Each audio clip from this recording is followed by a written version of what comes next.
You walk into a grocery store for a bottle of water. 30 seconds later, a cop decides you.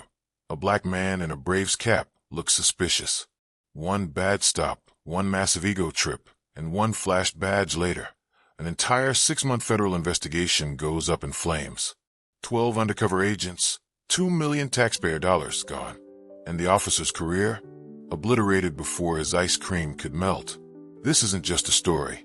It's a multi-million-dollar cautionary tale about what happens when a cop's bruised ego costs an entire city its shot at justice. The grocery store glare. Officer Trent Bailis was a 9-year veteran of the Asheville, North Carolina police force. On a routine coffee break at the local megamart, his eyes locked onto a man in a black leather jacket and an Atlanta Braves cap. The man was just shopping, but to Bailis, he looked out of place. Bailis's internal alarm, biased and unreliable, screamed suspicious. He would later claim the man was scanning the place and matched a vague description of robbery suspects. The reality? He was a black man with good situational awareness. For Bailis, that was enough. He abandoned his coffee and began to tail him, twisting vigilance into criminality. It was policing by pure hunch, and it was the first mistake in a chain reaction of disaster. The stop. Bailis cornered the man at the checkout line. "Hey, you got ID?" he demanded, his voice sharp with authority. The shopper, whose name was Agent Darius Caldwell of the FBI, remained perfectly calm. "Am I being detained?" The question wasn't a challenge. It was a simple assertion of his rights. But Bailis saw it as defiance. "Don't get cute. You looked squirrely. Let's see some ID." Agent Caldwell held his ground, his gaze steady. "I'm not required to show ID unless you suspect me of a crime." "So, what crime am I suspected of?" With the eyes of other shoppers burning into his back, Bailis's ego took over. He couldn't back down now. "Loitering," he declared, inventing a crime on the spot. "That's trespassing." As he reached for Caldwell's arm, he made a career-ending mistake. Caldwell stepped back smoothly, his voice now laced with steel. "Officer, I strongly advise you to contact your watch commander before you escalate this." To Bailis, that was the last straw. He grabbed his radio. "I need backup," he barked, turning a baseless stop into a full-blown public spectacle. Backup arrives. 2 patrol cars, lights strobing, swarmed the entrance. The sudden drama caused customers to pull out their phones and start recording. The store manager rushed over, pleading. "He hasn't done anything, officer." Bailis waved her off. "I got this," he declared, puffed up with self-importance. The backup officers boxed Caldwell in, echoing Bailis's demands for his name. Agent Caldwell, impossibly composed, repeated his line. "I'm not required to identify myself unless I'm reasonably suspected of a crime." One of the younger officers tried to de-escalate, whispering to Bailis, "Trent, maybe we just run his plates in a lot." It was a sensible way out, but Bailis, blinded by ego, snarled, "No, he's about to learn some respect." The stage was set for an epic and entirely avoidable meltdown at the reveal. Just as the situation was about to boil over, Sergeant Dana Morales arrived. She took one look at the chaotic scene and felt a pit in her stomach. Having worked joint task forces, she recognized the signs of situation spiraling into disaster. Morales bypassed the fuming Bailis and addressed Agent Caldwell directly and professionally. "Sir, do you have credentials you'd like to share privately?" Caldwell nodded. He reached inside his hoodie, and the crowd tensed. He produced not a weapon, but a gold shield. Special Agent Darius Caldwell, FBI Violent Crimes Task Force. Sergeant Morales' face went white. She knew it was real. But Bailis, lost in his power trip, sneered. "Nice fake badge, pal. FBI, you buying snacks on duty?" Caldwell simply flipped open his credentials, revealing his photo ID. Morales shoved herself between them, her voice an urgent hiss. "Trent, that's real. Stand down. Now." Bodycam footage captured the exact moment Officer Bailis's smug smirk vaporized, replaced by a mask of pure, dawning horror. The tables hadn't just turned. They'd been obliterated. The aftermath, Part 1, Operational Fallout. The fallout was catastrophic. Agent Caldwell wasn't just buying snacks. He was the linchpin in a 6-month operation to dismantle a major meth trafficking ring that was poisoning communities up the Appalachian Corridor. That grocery store? It was a dead drop point for cash exchanges. Caldwell was there to gather the final piece of intel needed to bring the entire organization down. But Bailis's public meltdown sent the criminals scattering. Spooked by the police swarm and citizen cell phones, the network vanished within 24 hours. 12 undercover agents across 3 states had their covers blown. 2 confidential informants were now in mortal danger, requiring immediate and costly relocation. The financial cost was staggering. $2.1 million in taxpayer money vaporized. But the real cost was justice. 15 high-level drug kingpins, who should have been in handcuffs, were now free. The aftermath, Part 2, Career Collision. Asheville police policy is crystal clear. De-escalate immediately if no crime can be articulated. Bailis hadn't just bent the rules. He had shattered them. Internal Affairs launched a priority review. The evidence was overwhelming. Footage from 4 body cams and 17 civilian cell phones proved there was no reasonable suspicion for the stop. The chief of police, facing a public firestorm, placed Bailis on unpaid leave.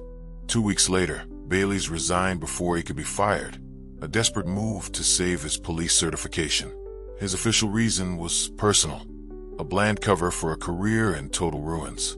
The word inside the department is that Trent Bailis will never wear a badge in North Carolina again. 9 years on the force, his pension, his entire professional identity, sacrificed for one moment of foolish ego, the broader cost. The damage didn't stop with Bailis or the FBI. Citizen trust in the police, already fragile, was shattered. The viral video of the encounter, captioned "Cop hassled shopper for being black. Oops, he's FBI," exploded online, hitting nearly 5 million views in 3 days and sparking massive outrage. Protesters rallied at City Hall, demanding bias training for the entire force. The FBI released a cold, formal statement about the unfortunate misunderstanding that compromised public safety, a diplomatic way of saying an officer's blunder had endangered the public.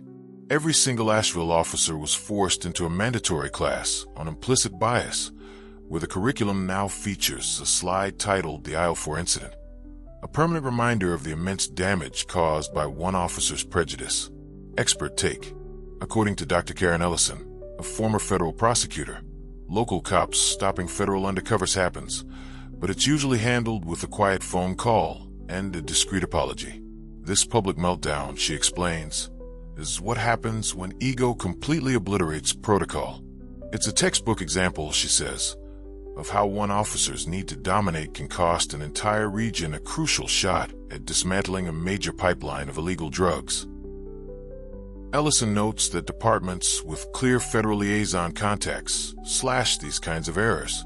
The Asheville incident exposed a fatal gap in communication that had devastating consequences for public safety. Could it have been avoided? Absolutely. This entire disaster was avoidable. A simple 30-second radio check to the Regional Intelligence Sharing Center would have flagged an active federal operation in the area. Or Officer Bailis could have simply observed from a distance and then initiated a voluntary, professional chat outside. Instead, he chose a contempt of cops stop based on nothing but a gut feeling. Courts consistently rule that nervous behavior or a rude attitude is not a crime. It is not reasonable suspicion. Jurisdictions that train officers to articulate factual suspicion before engaging see 40% fewer civil suits and achieve 25% higher clearance rates for serious crimes. Why? Because policing by ego doesn't just erode trust. It distracts from real crime fighting. The moral ledger. Let's tally the final score. On one side, Officer Bailis lost his $68,000 a year job, his pension, and his career, a significant personal cost. On the other side, an entire FBI team lost a year-long investigation into a dangerous drug ring. The public lost its chance to get 15 major traffickers off the streets. All of this destruction unfolded because one cop couldn't imagine that a calm, confident black man buying groceries could be the most important law-abiding person in the building. Assumptions aren't just mistakes. They are multi-million-dollar detonators, blowing up careers, operations, and public trust. If stories like this make you think twice about unchecked power, hit that like button and share your take in the comments. Do you think Bailis losing his badge was enough? Or did he deserve harsher punishment? We want to know what you think. Viewer poll results. Last week, we asked 24,000 of you, should local departments be fined when they blow federal ops? The results were overwhelming. 81% of you said yes, hit them in the budget to force change. 13% said no, arguing that mistakes happen. And a playful 6% just wanted popcorn emojis, which we completely understand. The message is clear. Accountability needs to have teeth. Quick detour, most outrageous, mistaken identity moment. This wasn't a one-off. In 2019, Vegas cops cuffed an off-duty DEA agent during a casino stakeout, claiming he matched the robber's vibe. The agent supervisor arrived and delivered a brutal on-camera takedown. Congrats, you just blew a year of cartel wiretaps. The Vegas cop got a written reprimand. Bailis was forced to resign. This inconsistency in discipline is exactly why public trust craters. What happens to Agent Caldwell? So, what happened to Special Agent Darius Caldwell? A desk job? A quiet transfer? Not a chance. He's already back undercover in Tennessee, hunting the very same network that scattered after the grocery store fiasco. That's dedication. When trainees ask how he kept his cool, he tells them, "You can't pay for this kind of patience." And that grocery receipt? For a measly $3.78. The Bureau keeps it pinned on a break room board under a label that reads, "Most expensive snack run ever." A permanent reminder of the cost of one officer's arrogance. Policy fixes spurred by the incident. If there's a silver lining, it's this: the incident forced change. Asheville PD now requires officers to check an online federal operations notice board before every shift. If an operation is flagged in their area, the protocol is clear. Call your supervisor before you engage. Verify. Don't act on a hunch. The early results are stunning. Mistaken stops are down 38% in the first quarter alone. Other cities like Memphis and Dallas are now copying the system, proving that simple communication prevents these train wrecks. How to act if you're ever mistakenly stopped. So what if this happens to you? First, stay calm. It's hard, but it's vital. Politely ask, "Am I free to go?" If they say yes, walk away. If they say no, ask clearly, "What crime am I suspected of?" This forces them to state a legal basis for the stop. You don't have to answer questions, but never, ever physically resist. That only makes things worse. No badge numbers and names. And most importantly, file a formal complaint afterward. Evidence, collected calmly, always beats outrage. Call to action 2. Real life teaches some wild lessons. If you want more stories where arrogance meets accountability and the unexpected twist reveals a deeper truth, subscribe to our channel and ring that bell. You won't want to miss what's next. A routine grocery run, a bruised ego, and a badge flip scene around the world. That's all it took to torch a federal case and end a cop's career. Next time you see an officer judging someone for simply existing, remember aisle 4. Remember the multi-million-dollar mistake. Because one snap judgment, one moment of unchecked bias, can cost millions, destroy careers, and worst of all, let the real criminals get away. Stay informed, stay fair, and we'll see you in the next video.